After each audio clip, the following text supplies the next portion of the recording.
भारत माता की, भारत माता की, भारत माता की। वंदे वंदे वंदे। मंच पर उपस्थित उत्तर प्रदेश सरकार में मंत्रिमंडल के मेरे सहयोगी श्री जयवीर सिंह जी, श्री गिरीश चंद यादव जी, राज्यसभा की माननीय सांसद श्रीमती सीमा द्विवेदी जी, भारतीय जनता पार्टी के जिला के अध्यक्ष श्री पुष्पराज सिंह जी, विधान परिषद सदस्य श्री सत्यपाल सैनी जी, माननीय विधायक श्री रमेश चंद मिश्र जी, पूर्व विधायक श्रीमती सुषमा पटेल जी, एमएलसी धर्मेंद्र भारद्वाज जी, भारतीय जनता पार्टी के लोकप्रिय प्रत्याशी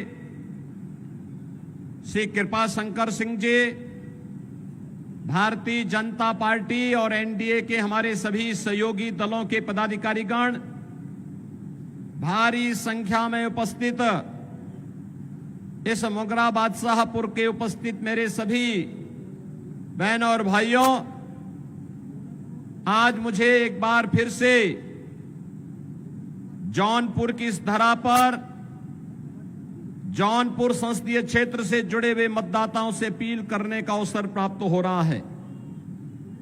बहनों और भाइयों, इस विद्यालय में मुझे इससे पहले भी आने का अवसर प्राप्त हुआ था और तब विद्यालय के संस्थापक की मूर्ति के अनावरण कार्यक्रम के साथ ही अन्य समारोहों के साथ मुझे जुड़ने का अवसर प्राप्त हुआ।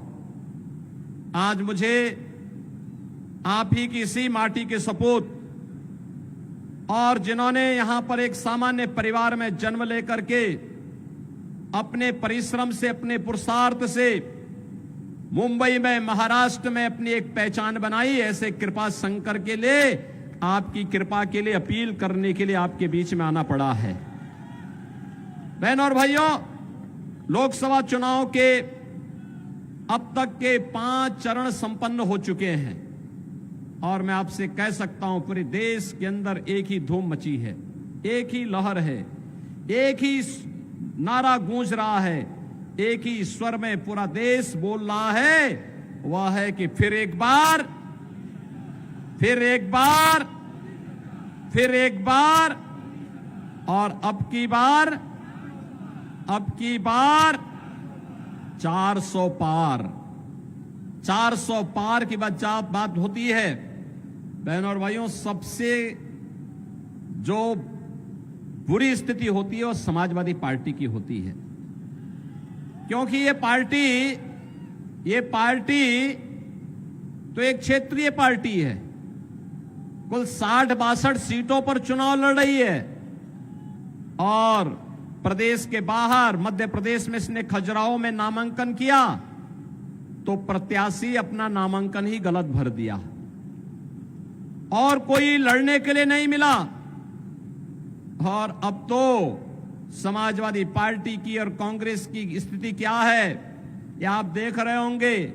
आप सोचो, जब सत्ता से कोसों दूर हैं तब वो अपने नेता का सम्मान नहीं कर पा रहे हैं। रोज भगदड़, रोज अराजकता, रोज मारपीट, आपस में नूरा कुश्ती समाजवादी पार्टी के अंदर आप देख रहे होंगे। बहनों और भाइयों, जब इस सत्ता में रहे होंगे तब इन्होंने उत्तर प्रदेश की जनता का खून कैसे चूसा होगा, कैसे शोषण किया होगा, यह किसी से छुपा हुआ नहीं है और इसीलिए मैं आपसे अपील करने के लिए आया हूं।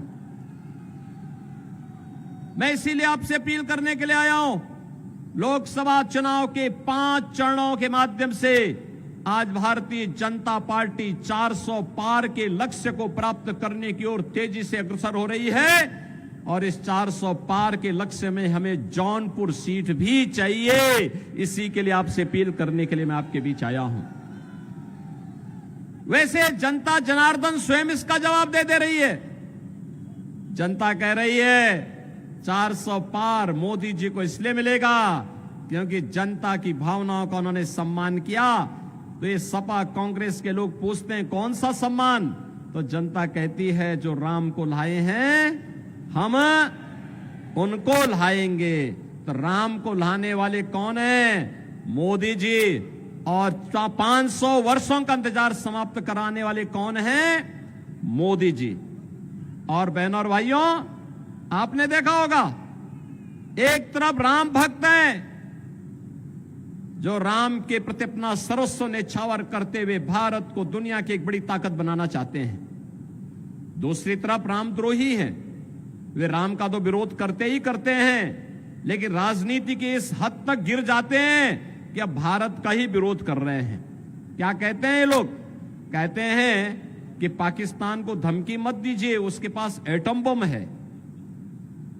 हमें आश्चर्य होता है, अबे दाने दाने के लिए मोहताज पाकिस्तान की धमकी भारत जैसे बड़े देश को देते हैं जो दुनिया की सबसे बड़ी उभरती हुई अर्थव्यवस्था है। तनिक भी शर्म नहीं आती है कांग्रेस और समाजवादी पार्टी के नेताओं को, तनिक भी कोई संकोच नहीं होता है। और बहनों और भाइयों, जहां भी कांग्रेस ने अपने पार्टनर ढूंढे हैं, ढूंढ करके जितने भी दागी दल हैं, भ्रष्ट दल हैं, परिवार के दल हैं, इन्हीं सभी दलों को इन्होंने चुनावी मैदान में उतार करके पूरे देश के अंदर अव्यवस्था और अराजकता का जैसे ठेका सा ले लिया हो। लेकिन भारत जान रहा है, पूरा भारत जान रहा है, मोदी जी के नेतृत्व में हमने बदलते हुए भारत को देखा है। एक ऐसा भारत जिस भारत ने आज दुनिया के अंदर अपनी धाक जमाई है। आज दुनिया में भारत का सम्मान बढ़ा है, भारत की सुरक्षा पुख्ता हुई है। बहनों और भाइयों, पूरे देश के अंदर आज आप विकास के नए नए कार्य देख रहे होंगे। कहीं आईआईटी बन रहे हैं, कहीं आईआईएम बन रहे हैं, कहीं एनआईटी बन रहा है, कहीं पर ट्रिपल आईटी बन रहा है, कहीं पर 1 डिस्ट्रिक्ट 1 मेडिकल कॉलेज बन रहा है, कहीं पर हर घर नल की योजना के माध्यम से हर परिवार को शुद्ध आरओ का पानी दिलाने की कार्रवाई आगे बढ़ रही है। बहनों और भाइयों, ये लगातार आज देश के अंदर पिछले 10 वर्ष में मोदी जी ने जो कायाकल्प किया है, विकास भी हो रहा है, इंफ्रास्ट्रक्चर के बड़े बड़े कार्य हो रहे हैं, कहीं हाईवे, कहीं रेलवे। रेलवे में भी आपने देखा होगा वंदे भारत, अमृत भारत, नमो भारत के नाम पर नई नई ट्रेन आ रही हैं, और गरीबों के कल्याण के लिए भी कितना कार्य हो रहा है। मैं तो कहूंगा बहनों और भाइयों, एक और भारत है मोदी जी के नेतृत्व में 80 करोड़ लोगों को फ्री में राशन दे रहा है, और दूसरी तरफ पाकिस्तान है 23 करोड़ लोग भूखों मर रहे हैं वहां पर। 23 करोड़ की कुल आबादी, और वह भी भूख से मर रही है। इसीलिए मैं आपसे कहना चाहूंगा, जो पाकिस्तान का राग अलाप रहे हैं, 4 जून को उनका बोरिया बिस्तर बंद करके पैक करके उनको बोलो जाओ पाकिस्तान, भारत पे बोझा मत बनो, पाकिस्तान में जाके भीख मांगो। बहनों और भाइयों, एक तरफ भारत अपने 80 करोड़ लोगों को फ्री में राशन की सुविधा का लाभ दे रहा है, दूसरी तरफ पाकिस्तान में भूख से बिलबिलाते पाकिस्तानी लोग आपके सामने हैं। जितनी पाकिस्तान की आबादी है, उससे बड़ी आबादी को भारत ने पिछले 10 वर्ष में गरीबी रेखा से उभारने में मदद की है। 25 करोड़ लोग गरीबी रेखा से उभरे हैं भारत के अंदर। 60 करोड़ लोगों को आयुष्मान भारत में 5 लाख रुपए की आयुष्मान भारत की सुविधा प्राप्त हो रही है। और मोदी जी ने घोषणा की है, इस बार आएंगे 70 वर्ष से ऊपर के हर व्यक्ति को फ्री में आयुष्मान भारत की सुविधा का 5 लाख रुपए हर वर्ष उपचार की सुविधा उपलब्ध करवाएंगे। बहनों और भाइयों, 12 करोड़ किसानों को किसान सम्मान निधि, उत्तर प्रदेश में 1 करोड़ निराश्रित महिला, बुजुर्ग और दिव्यांग जनों को 1000 रुपए हर माह पेंशन की सुविधा, देश के अंदर 12 करोड़ गरीबों के घर में शौचालय, 10 करोड़ गरीबों के घर में उज्ज्वला योजना का सिलेंडर पहुंच गया, और 4 करोड़ गरीबों के मकान भी देश के अंदर बन गए।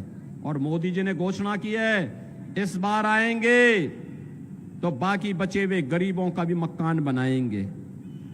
बहनों और भाइयों, एक तरफ गरीब कल्याण का कार्य करने वाली मोदी सरकार देश के विकास को दुनिया के सामने भारत को आत्मनिर्भर और विकसित भारत की आधारशिला रखने के लिए बड़े बड़े इंफ्रास्ट्रक्चर के कार्य देश के अंदर हो रहे हैं, और दूसरी तरफ राम का विरोध करके रामद्रोही वे लोग हैं जो भारत का विरोध करते हैं, भारत में जातिवादी और परिवारवादी राजनीति करते हैं। पहले जाति के नाम पर आपको लड़ाएंगे, फिर आपके हिस्से का बंदर बांट करवाने का काम करेंगे। यही तो काम किया था इन्होंने, यही तो काम कर रहे हैं, यही तो इनके कारनामे हैं। आज मैनिफेस्टो पढ़िए कांग्रेस और समाजवादी पार्टी का। ये मैनिफेस्टो इंडी गठबंधन क्या क्या बताता है? ये मैनिफेस्टो बताता है, इन्होंने कहा है कि अगर कांग्रेस की सरकार आई तो अनुसूचित जाति, जनजाति और पिछड़ी जाति के आरक्षण को ये लोग मुसलमानों को दे देंगे। क्या आप इसको स्वीकार करेंगे क्या? अरे तो बाबा साहब भीमराव अंबेडकर का अपमान है, भारत की मूल भावनाओं का अपमान है। बाबा साहब भीमराव अंबेडकर ने कहा था धर्म के आधार पर भारत के अंदर आरक्षण नहीं हो सकता, क्योंकि यही आधार देश के विभाजन का कारण बना था। और दूसरा, ये लोग क्या करना चाहते हैं? इनसे पूछा जाता है क्या करेंगे, तो बहनों और भाइयों ये कहते हैं एक झटके में। क्या कहते हैं? कहते हैं कि जैसे ही सत्ता में आए तो गरीबी हटा देंगे। कैसे हटाएंगे? कहते हैं एक झटके में हटाएंगे। कहा एक झटका कैसा? कहा साहब हम लोग ये करेंगे कि सभी लोगों की संपत्ति का सर्वे करवाएंगे, और संपत्ति का सर्वे करवाने के बाद इनके द्वारा कहा जाता है कि संपत्ति का सर्वे करवाने के बाद यह उस पे एक वरासत टैक्स लगाएंगे। वरासत टैक्स का मतलब आप जान रहे हैं? आपके बाप दादों ने, आपके ग्रैंडफादर ने, आपके फादर ने जो संपत्ति अर्जित करके आपको विरासत के रूप में दी है, इसमें से आधी संपत्ति ये कांग्रेस और समाजवादी पार्टी के लोग ले लेंगे। फिर ये पाकिस्तान, बांग्लादेशी घुसपैठियों को, रोहिंग्या को बांटने का काम कर देंगे इसी संपत्ति को। क्या अपनी संपत्ति में आप क्या इनको बंदर बांट करने देंगे? क्या आपके बाप दादों की खून और पसीने की कमाई में क्या ये लूट मचाएंगे? क्या इनको सेंधमारी करने की छूट देंगे क्या? और दूसरा बहनों और भाइयों, मैं इसीलिए कहता हूं कि कांग्रेस और समाजवादी पार्टी के अंदर उनका घोषणा जो कहती है, ये कहती है कि हम वरासत टैक्स लगाएंगे। ये वरासत टैक्स कुछ और नहीं, ये औरंगजेब का जजिया कर है, जजिया कर। क्या जजिया कर देंगे? अरे स्वतंत्र भारत है, जजिया कर औरंगजेब ने लगाया था। औरंगजेब मुगलों का सबसे क्रूर बादशाह था। औरंगजेब ने अपने भाई को की हत्या की। औरंगजेब ने अपने बाप शाहजहां को कैद कर दिया था, और शाहजहां ने अपनी जीवनी में लिखा है कि ऐसा कमबख्त पुत्र किसी को प्राप्त न हो। उसने कोसा है, उसने कहा औरंगजेब ने, उसने कहा औरंगजेब के बारे में शाहजहां ने लिखा है कि इससे ऐसा कमबख्त पुत्र किसी को पैदा न हो। और कोसते हुए औरंगजेब ने कहा था कि तुमसे अच्छे तो ये हिंदू हैं जो जीते जी अपने बड़े बुजुर्गों का सम्मान करते हैं और मरने के बाद भी अपने परिवार, अपने पूर्वजों को श्राद्ध और तर्पण के माध्यम से जल देने का काम करते हैं। लेकिन दुष्ट औरंगजेब, तुमने तो मुझे एक एक बूंद पानी के लिए तरसाया है। बहनों और भाइयों, ये जजिया कर जो था औरंगजेब का, ये हिंदुओं पर लागू होता था। वो कहता था हिंदुओं को कि तुम या तो मुसलमान बन जाओ और नहीं तो तुम्हें जजिया कर देना होगा। बहनों और भाइयों, हमें कांग्रेस और समाजवादी पार्टी के इस गठबंधन के माध्यम से जो औरंगजेब की आत्मा आज घुस रही है, इसको पूरी तरह बेनकाब करना होगा। और इसीलिए हम लोग आए हैं आपके पास। ये जौनपुर संसदीय सीट पर भारतीय जनता पार्टी ने यहां से श्री कृपा शंकर सिंह जी को अपना प्रत्याशी बना करके आपके बीच उतारा है। कृपा शंकर जी चुनाव जीत के जाएंगे, जाएंगे। मुगरा बादशाह की आवाज में बोलो, जाएंगे, जाएंगे। दोनों हाथ जहां तक मेरी आवाज जा रही है, जहां तक आवाज जा रही है, दोनों हाथ ला करके बोलो, मुझे बताओ, आश्वस्त करो, चुनाव जिता के भेजेंगे कृपा शंकर जी को? भेजेंगे। लेकिन इसके लिए आपको दो काम करने होंगे। आज 21 तारीख हो गई ना? क्या आज 22 है? 22 है ना आज? ठीक, चलिए आप याद रखते हैं। तब तो मैं आश्वस्त हूं कि 25 को सही समय पे वोट देने जाएंगे।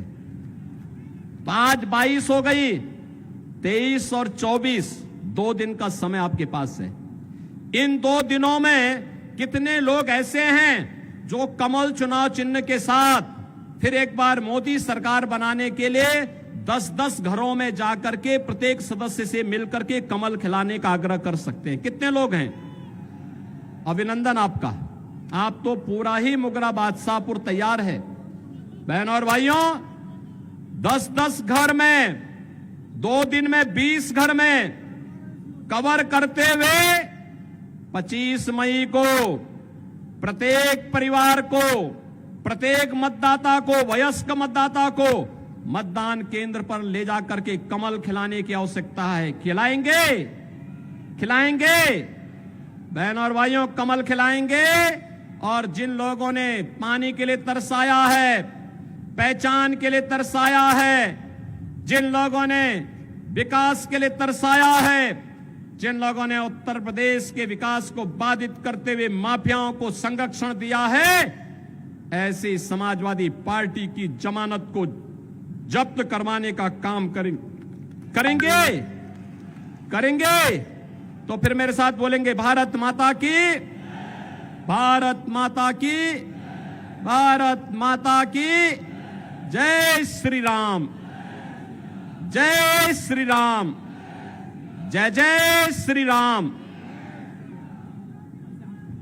भारतीय जनता पार्टी के जिलाध्यक्ष श्रीमान पुष्पराज सिंह जी से आग्रह है कि आप आभार ज्ञापित करें।